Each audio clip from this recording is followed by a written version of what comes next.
of these guys you put on your team will be? Number 24, Kobe Bryant. Welcome on inside Voice of the Nation Fast Break. My name is David Brickley alongside Kevin Figures. And who's this guy over here? Who is this guy? What's up, guys? It's good to be back. I know him. No, it's been a while. He's been locked out. I think Yeah. he's been, we ratified the CBA agreement, and Jason Riley's back Just in the magically pops up. Guys, the other white guy, as the commenters say.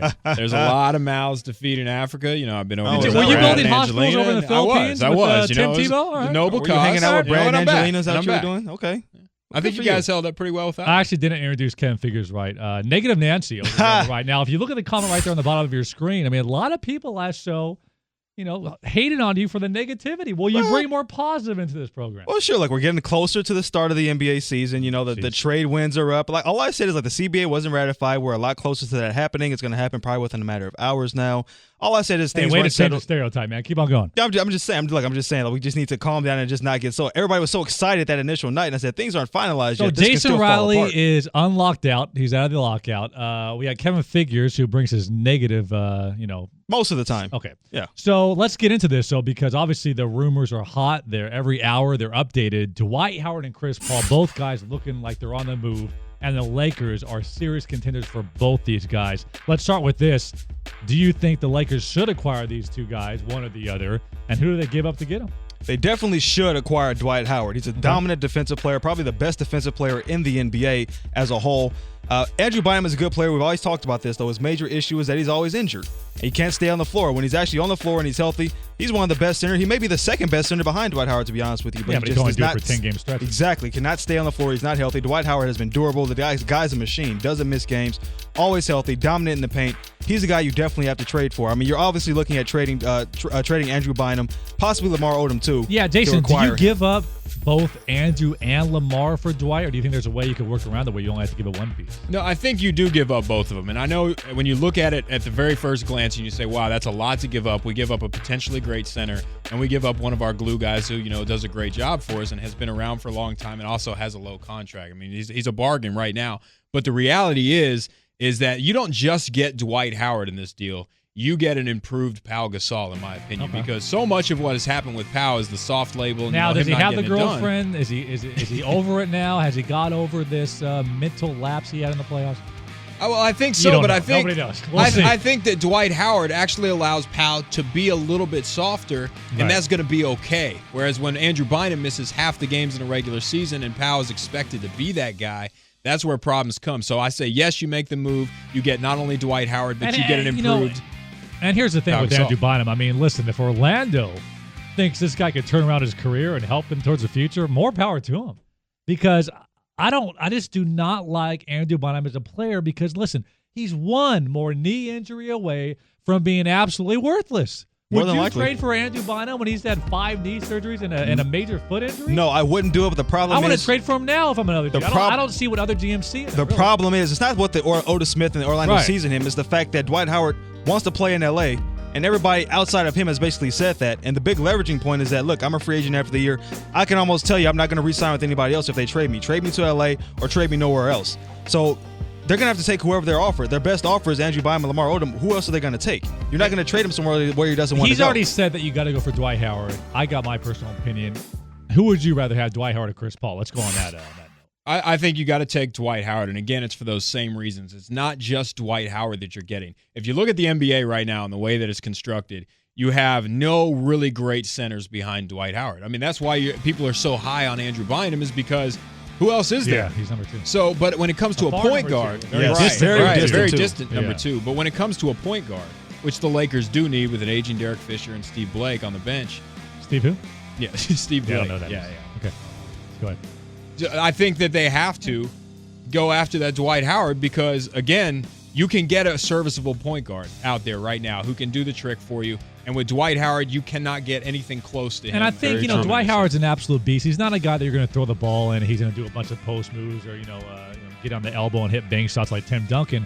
But if you have Kobe and Pau Gasol, that's enough offense right there where Dwight Howard might be able to get 25 points just on putbacks. Right. And that's what he's known for, the offensive rebound, the defensive rebounds. That's why I think he'd be so valuable. And as Kobe ages and gets a little older and his offensive production slows down, Dwight could start taking more of the shots and getting that 25, 26. I think if they traded for him right now, Dwight may go down to 18 points a game instead of 25.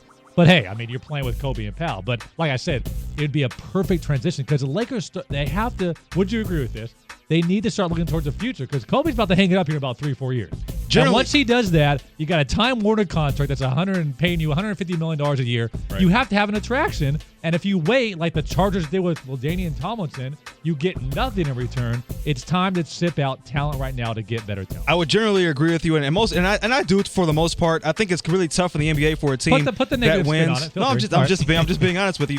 When's the last time you saw a team that was great, that made an easy transition and kept on being great after their player left? San Antonio and almost Spurs. Never happens. Tim Duncan's always been there. Tim Duncan has always been there. No, but they transitioned in moving parts, but he's always been the centerpiece. When does the centerpiece of a team ever change? But you don't see a lot of franchise players. That's what I'm saying. And the only way the Spurs got that was because of the draft lottery. Sure. I think Robertson was hurt that year, so right. he got the number one.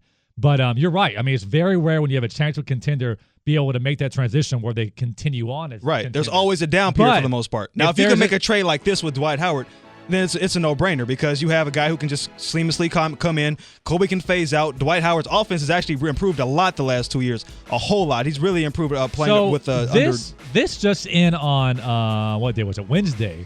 Lakers continue to have advanced discussions to acquire Chris Paul. Looks like they're in a final running here with the Clippers, Warriors, and Celtics. Now, the Warriors and Celtics, they don't even care if Chris Paul re-signs with them.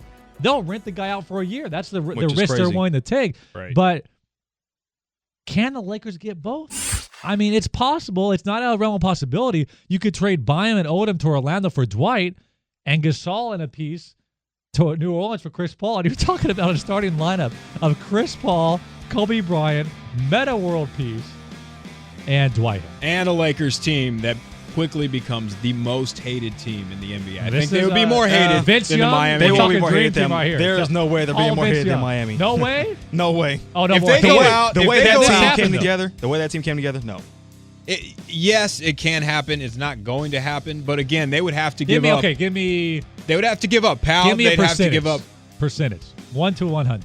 1 to 100. I give it 5%. 5%. Kevin, See, they're going to get both that's guys. happening. 0%. There is no way in hell the no Lakers are chance. getting Here's both. why I give it 5%, though. Okay. The is negativity because goes to 0. Go. Jim Buss is running the show, and nothing's off the table when it comes to Jim Buss. Who knows what he's going to do? And also, which is huge for Laker fans, if you want to see a dominant superstar come in, is Jim Buss has finally got off that high horse of Bynum is untouchable. It looks like if the right deal comes aboard, a.k.a. Chris Paul or Dwight Howard, he will trade Andrew Bynum, which, go back last year with the Carmelo Anthony trade and everything like that, or possibility, it looked like, no, Andrew Bynum, no, you're not touching him. That's our future. That's our future. All right, well, can we, I guess we'll just go to Laker Nation and see who they want because it's up in the air. And the Lakers really, this is not just rumors. There's league sources, people close to the team, people close to Bynum saying that he wants his own team. He wouldn't mind a trade to Orlando. They're speculating he will be in Orlando.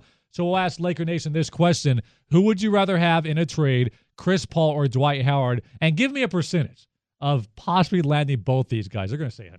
0. They're going to say 100%. 5. There's a possibility they could do it. I'm going to say 23%. 20.